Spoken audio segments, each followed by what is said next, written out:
guys ng pansit canton. Ayan, gisa natin yung ating bawang sibuyas.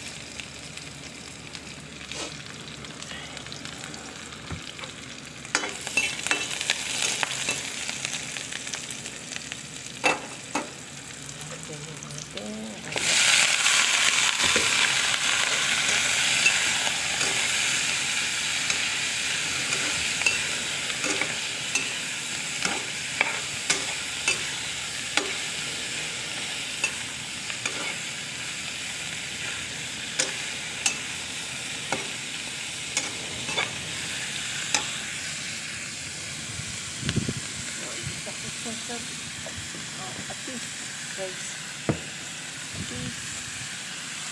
asin guys, nilagyan ko siya paminta tsaka patis.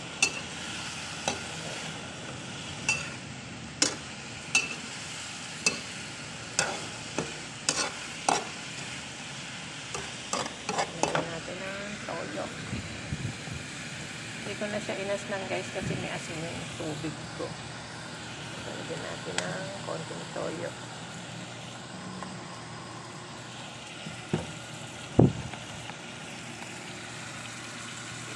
Oyster sauce.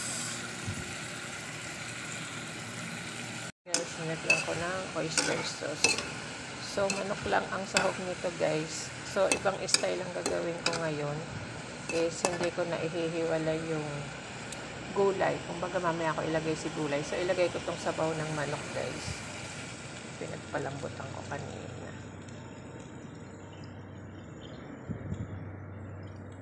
Ilagay natin lahat. Kasi itong sukatan ko na tong kawali ko is pang 1 kilo to guys. Yung sukat niya. Yung sa sauce ko sa spaghetti, 1 kilo kaya niyang ano dito. So, kalahating kilo lang tong spaghetti, ay pansit natin. So, sakto lang yan. Lalagyan ko siya ng 1 cubes. And guys, nilagay ko pala yung katas ng hipon. Yung balat ng hipon na ginamit ko nung nakaraan doon sa palabok. So,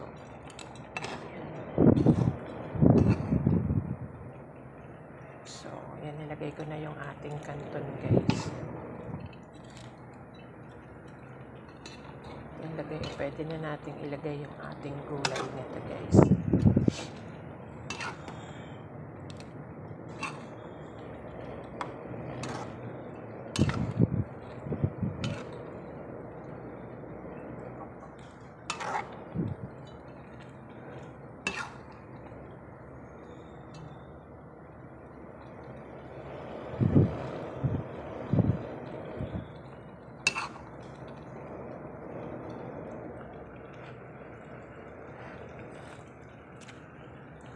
Lumasa na gusto guys.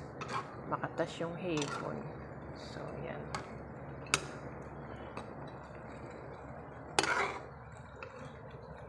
So, lagay natin yung ating gulay. Carrots guys. Tsaka anong tawag dito? Chicharo. Ayan. Para maluto siya.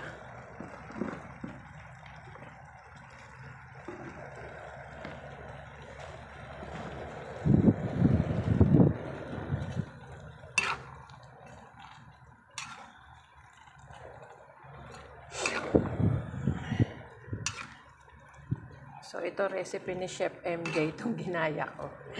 Yung pinapanood kong vlogger, yung chef sa Middle East. Pero nasa Pinas na siya. Nakita ko yung style niya magluto ng pansit canton. So, yan.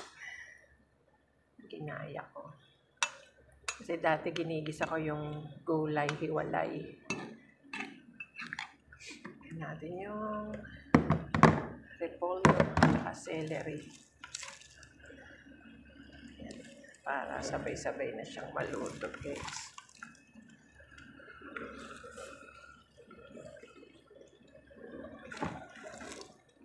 Hindi ko nilagay lahat yung gulay. Dami.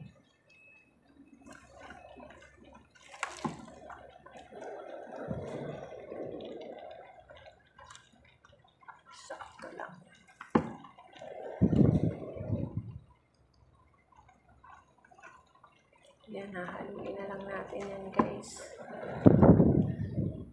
Almost ano na yan. Almost done na.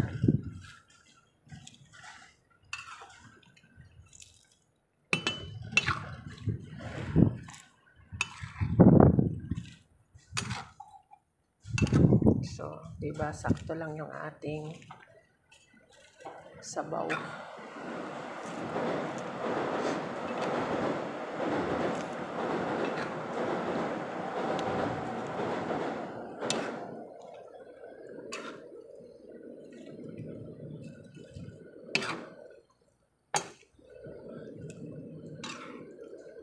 Dapat to 2 sandok, guys. Wait lang.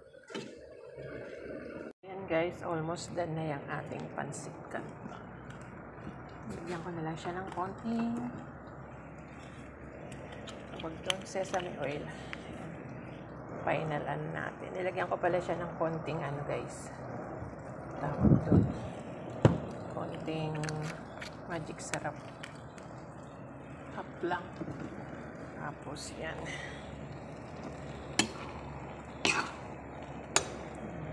Nahalo ko na siya ng 2 sandok. So, masarap sa pancit canton is yung medyo saucy, guys. Kaya, okay lang yung may sabaw. Mamaya yan, wala nang sabaw yan. Almost, tuyo na. Ganda ng kulay, guys. Hindi ko na dinagdagan ng toyo kasi aalat. Sakto na yung timpla niya.